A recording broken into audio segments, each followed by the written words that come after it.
Lloyd Machedo Sweeney from LloydMachedo.com. Who's Lloyd Machedo and Think Personal Branding? I got this question from a couple of youngsters who, and I think one or two full-time professionals who asked me about having a career online, that is as a blogger or YouTuber or entertainer or whatever it is that they want to do online. And they kind of asked me with regards to how much money are you making, how sustainable is the business. So I thought this would be a good topic to share with you. So in this video, I'm going to share with you in terms of having a career online, being successful online, and making money online. So what has been my experience since I've been doing this, I think approximately for the past 11 years or so. So I've not been full-time 11 years, but in the last 6 years, that is where I made my transition. So here are the 20 points that I put in terms of having a career online, making money online, or being online. Okay, the first one is it is not at all easy. Remember this, if something looks very, very easy, it's not actually that easy. What do I mean by this? Like, for instance, let's say you want to get into bodybuilding, okay? You want to get into bodybuilding and within the first month you notice, okay, muscles are growing and you're very happy and you're like, oh, I can become Arnold Schwarzenegger. But then if your body responded easily, that means so many other people's bodies also responding easily. If,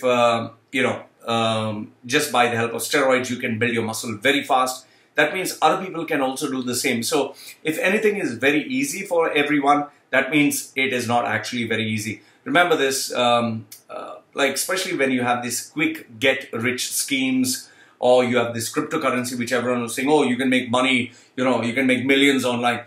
So it all looks very easy, but it's not actually very easy. And when something is made easy and available for everyone, it tends to become difficult because it attracts too many people, too many competitors, and the process then becomes survival of the fittest. Okay, so the first one is it's not at all easy. The second one is obviously piggyback on the first point, that is it gets too crowded. You'll not believe the number of new channels that come online, the number of new bloggers that come online. In fact, every day I get some new youngster, some new person who say, I've created this blog, I've created this website, I've created this video. I'm part of several Facebook groups, and I know how many people are actually jumping into this arena of being online, because obviously it's very easy. Just create a free account, upload your video, start. You can just do it as simple as having an iPhone, a smartphone. And today, uploading a video, starting an Instagram page, anything, it's just a couple of clicks. So it gets too crowded. The third one is, again, the piggyback is there are too many competitors. The number of people who I know in terms of personal branding over the past years that have been as a personal branding strategist, I've found so many people. I mean, it's not even funny. Sometimes I even found a guy who works at McDonald's and he is a part-time personal branding expert. I found a guy who is a model and he considers himself a personal branding expert. I found a lady who is a housewife and she considers herself a personal branding expert. In fact, one of my clients who I served as a consultant, she copied all my ideas, all my articles, all my concepts, and she's become a personal branding expert. So it never ends. Competition is always there and it'll keep growing. Remember, wherever there is money, there will be competitors. Point number 4 is the competition can be really, really unfair. Let's say, for example, I grew this channel organically. The next guy maybe has, a lot of money, his daddy's money. Maybe another guy has an investor. Maybe somebody has a sugar daddy.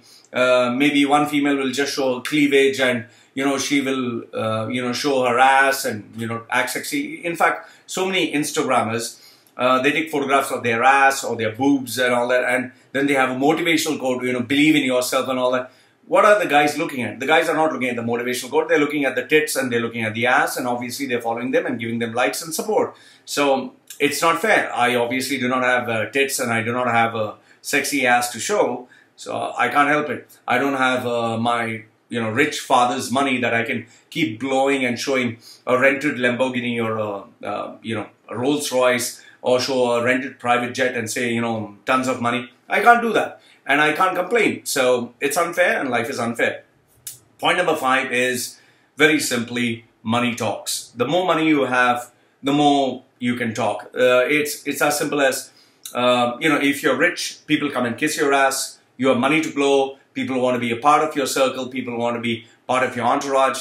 Why do you think people die for those who are rich and successful? Because obviously money talks. So how does that translate online? The more money you have, the more money you can give or blow or use for marketing or use to just flaunt it. That is a secret of success, and it is considered as a unspoken rule that the richer you are, the words coming from your mouth are like wisdom. That's why when Jack Ma, if he goes to a, let's say, conference and says hard work is the secret to success, all of a sudden everyone's writing hard work. Jack Ma said hard work. Then Jack Ma says team effort. Oh, team effort. Why the fuck are people listening to mediocre advice, which is generic? Why? Because he's fucking rich. He's a billionaire. So obviously people want to listen to him and they kiss his ass. Point number 6 is, many people like to tell me that they're my fans and they're my followers.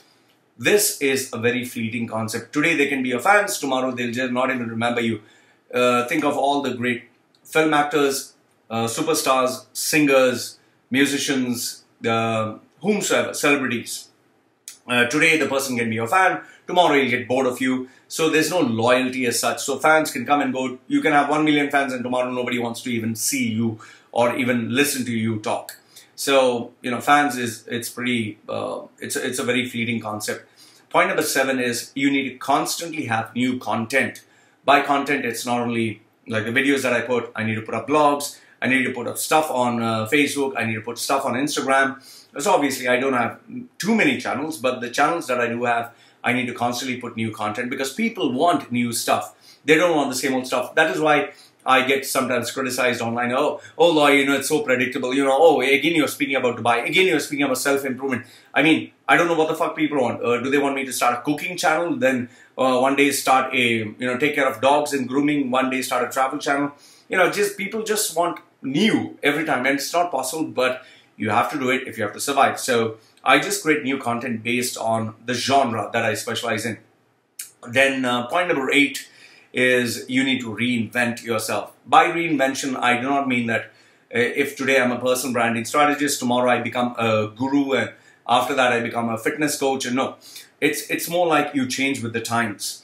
Good example is Michael Jackson. Good example is Madonna. Good example is, let's say, these talk show hosts like Oprah. They know times are changing. So obviously the topics that they speak about is changing. The audience that they're targeting is changing. The business strategies that they have has changed. The businesses that they adopt and use or invest in changes. So you need to keep reinventing yourself, because you don't reinvent, you will not survive. Point number 9. Now this one's a tough one. You see, YouTube does not belong to me. Facebook doesn't belong to me. Twitter doesn't belong to me. So even though I'm using these platforms, they don't belong to me. And if tomorrow they were to change the rules, if suppose they say, okay, from today onwards, we don't want any topic related to self-improvement, or we don't want any topic related to personal branding, or we just want a guy who's, people who are tattooed. Finish. I don't exist. So it's not my platform. It is someone else's platform. One second. Let me write down this point before I forget. Okay. So it's more like no matter what you do, you'll always be using someone else's platform, someone else's rules, someone else's algorithm, and they can change it. Point number 10 is, success. In order to succeed online, there are so many variables, it's not even, it'll shock you. I mean, it's never ending. For example, PewDiePie. PewDiePie is this guy who speaks about gaming, and now he's trying to branch out into different things. I've listened to PewDiePie. I seriously do not know why would anyone subscribe to his channel. I do not find anything he says entertaining, informative, useful. I have nothing against him, but I don't know what's the reason why he's so successful. What's so great about him? Okay, if you listen to someone from Harvard, or you listen to a CEO talk, or if you listen to, let's say, an educational channel, I can understand. Okay, you're watching entertainment in terms of music, dance, songs, I can understand. PewDiePie talking, what does he talk? I mean, it just doesn't make sense. But guess what? He has more than 65 million or whatever subscribers. So he calls the shots, and whatever he's doing is working for him. So there are so many variables. He was the right guy at the right time, at the right place, doing the right thing. So there are so many variables. Now, if you were to copy the same thing PewDiePie has done today, I doubt you would even get, even maybe 60 subscribers, because it's, it's unpredictable. Okay, there are too many variables. Point number 11 is this one. I think people need to keep in mind is, end of the day, it's a business. You need to know how to monetize it. If you do not know how to make money out of what you're doing online, you cannot survive, you cannot sustain, there's no longevity. For me, end of the day, whatever videos that I do put up, I put it with a business perspective. I don't put up just randomly. Everything that I do has a strategy, has a plan, and it's focused on getting more clients. So, if you're watching my video, it's because you are part of my target audience. And that is the reason I'm making this video. So everything has a business angle to it, and I need to know how to monetize this. That's why I have systems in place in order to make money. Point number 12. This one is a terrible one, but anything and everything that you do online can be copied, can be evaluated, can be analyzed, can be broken down, and someone can use it as a recipe and succeed. So if I'm marketing to, let's say, 30 to 35-year-old through my Facebook business page, someone can use the software, find out what is the age group, who are the people, who are the nationalities, what time I'm putting the ads, and he can bid or he can put a better ad, and you just can't help it. So every strategy that you put up online can be copied. Point number 13, your biggest competition or your biggest competitor is free. Every information that I give, someone can take it and distribute it for free as an article, as a video, as a podcast, and I can't do anything about it. So the biggest competition that you have is free. And remember this, while you're charging for a particular service, somebody out there is absolutely giving that service for free. And how do you compete with free? How do you tell someone, pay me $20 or pay me $100 or, whatever, $5,000 for coaching, when that same information is put out there for free? So people prefer free, not all, but the majority prefer free. And, that's a really big challenge many of the content creators have online. So the next one is, point number 4 is, you need to understand that there are, you need to have a very thick skin. This one is a tough one because sometimes it hurts. Okay, let me just put down this point. Sometimes it hurts, sometimes it can get under your skin. See, in my case, I have developed a thick skin. Today, people can call my wife a bitch, a whore. They can call my child, like somebody put up there, your child looks like a fucking ugly troll or some shit like that. People will insult you, your religion, your beliefs, your culture, your upbringing. People insult your father, mother. For me, I give a fuck. You can talk about my wife, my child, anything. I don't give a flying fuck, okay? There are people who want to put me down and, think I'm going to feel upset. I don't fucking care. But there are many others who break down. And I'll tell you this, when you have millions of followers and if you get like, 500,000 hate messages or 10,000 bad, negative, stuff, it can destroy. That's why if you see a lot of MMA fighters, a lot of superstars, a lot of actors, a lot of, they just break down. That is why many of them, just don't check their social media account. They're just waiting for you to fail. In fact, there's never been a day in time in our history where people have been more scrutinized and every step of theirs has been analyzed, okay? So this one is pretty tough for many people. Point number 15 is, if you fail, what's your plan B? That's a big question. Not many people are able to answer. Let's say, for example, your YouTube career fails. What do you do next? Where do you go? Let's say, for instance, you are making online, selling something on Facebook business pages. It doesn't work. What do you do next? So obviously, you need to survive. But here's the deal. You can't mention this on your resume that, I was a YouTube star. People say, oh, you're a YouTuber. So what? So you need to have a plan B, and that's a big challenge because most of them don't plan out this. Point number 16 is, you cannot use anything that you do online as a career option, because if you do mention it's a career option, they will ask for evidence for success. And obviously, since you close down the channel or you're no longer there, how do you say that I was successful? If you say that I was successful, they'll say, well, you're no longer relevant. So that's another tough one because it can really destroy your career. 17 is the algorithm is constantly changing. Google changes algorithm, Facebook changes algorithm. Most of the online platforms just without any warning just changes algorithm, and it has hurt many content creators, especially YouTubers, many of them. So you being online, you're at their mercy.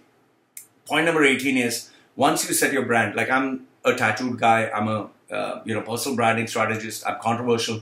Now I can't change and become something else. I can't become a nice guy. I can't become a spiritual guru. I can't become a understanding, heartfelt relationship coach. Or, I'm this brash guy who speaks his mind off, who gives a fuck and who says what he has to say.